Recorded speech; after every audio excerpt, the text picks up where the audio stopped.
What is up everyone and welcome to Games Re-Up. That's right, today we are taking a look at Sephiroth and Chums. That's right, and maybe even Cloud. Well, actually I can tell you for that, Cloud and Sephiroth are not in this, but we're going to be taking a look at Final Fantasy, the Beats of Rage game for the Sega Dreamcast. That's right, Final Fantasy has kind of made its way onto the Sega Dreamcast.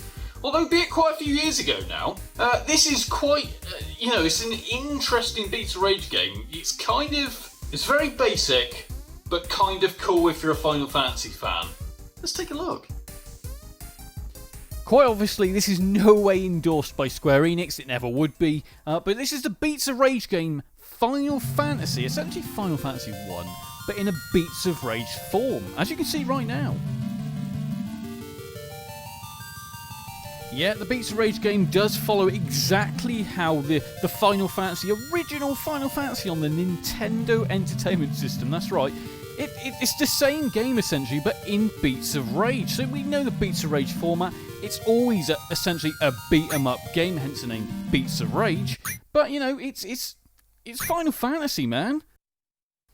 Anyway, enough of my rambling, let's get on and take a look at Final Fantasy Beats of Rage. So this is the character select screen, which I didn't quite realise, because there was no real indication here to tell me that I was actually picking a player. So I was very, very confused from the offset, but as you can see, I eventually realised, and yeah, let's play.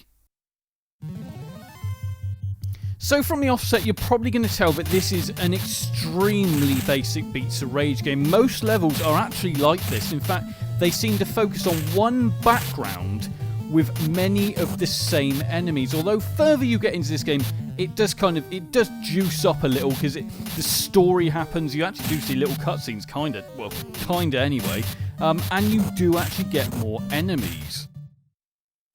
And these are the cutscenes I'm talking about. These are literally ripped straight out of Final Fantasy 1, thrown into this, and I kind of applaud it for what it is. It's one for the Final Fantasy 1 fans, or just Final Fantasy, fans in general.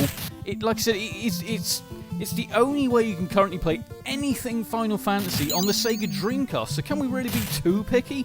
Although, let's face it, I'm pretty sure most people would like to see Final Fantasy 7 turned into a Beats of Rage game.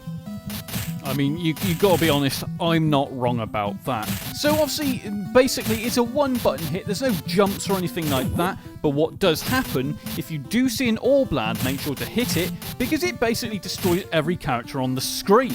So that's a nice little strategy to go into this game with, because it does actually get hard. I mean, this game is not very long at all, as you'll see in a minute, but just, make sure to do that, because it's a real easy way to clear the screen of enemies. Most of these enemies are one-hit kills, but, there it is, there's the orb, and there's the gem, that's right, pick it up, restores your health, as well as, like I said, sometimes it will just clear the screen of enemies.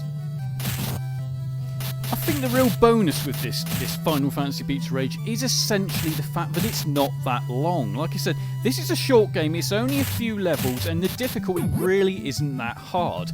I mean, you can complete the game.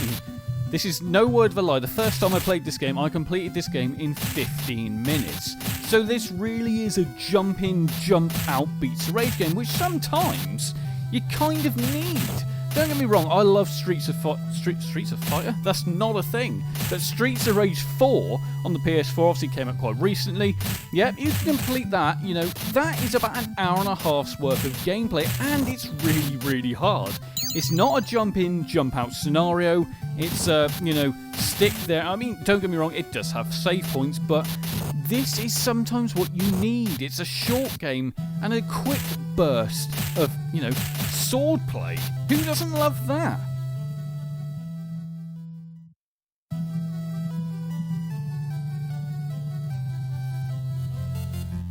So yes, there are boss fights in this game. They're not massively hard. Again, like I said, they're not hard. They do kill me, to be fair, but they're not as hard as you expect for a boss in the game.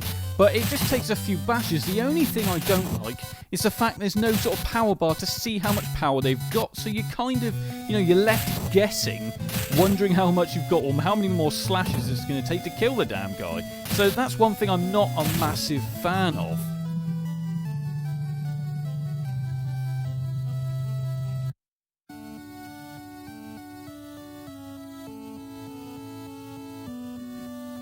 Obviously, like I said, you will get cutscenes in between different levels, and then you're back with the sort of classic Stage 1 complete screen. Obviously, you get stage complete screens after each stage, quite obviously, where it counts down exactly what you've just done, your points gained, and here we are. The journey begins. That's right, it now tells us they're on a journey, as if we didn't know that already! Okay, I need to calm the hell down. It's then at this point I was like, hold on a sec. Have I just gone straight back to the first level? Well, you'd think you are, because it looks essentially just the background's exactly the same. I mean, the only difference is some of the enemies, well, there's more of a range of enemies. But then it does actually continue. It does go on.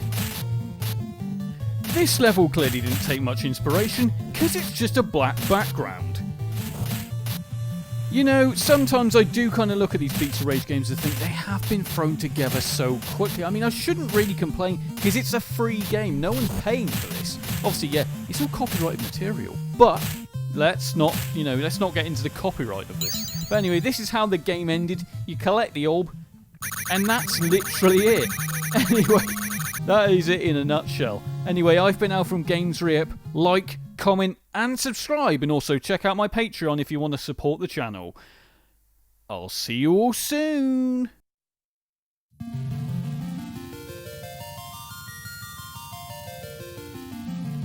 You can now support the channel on patreon.com/GamesRep, as well as remember to like, comment, and subscribe.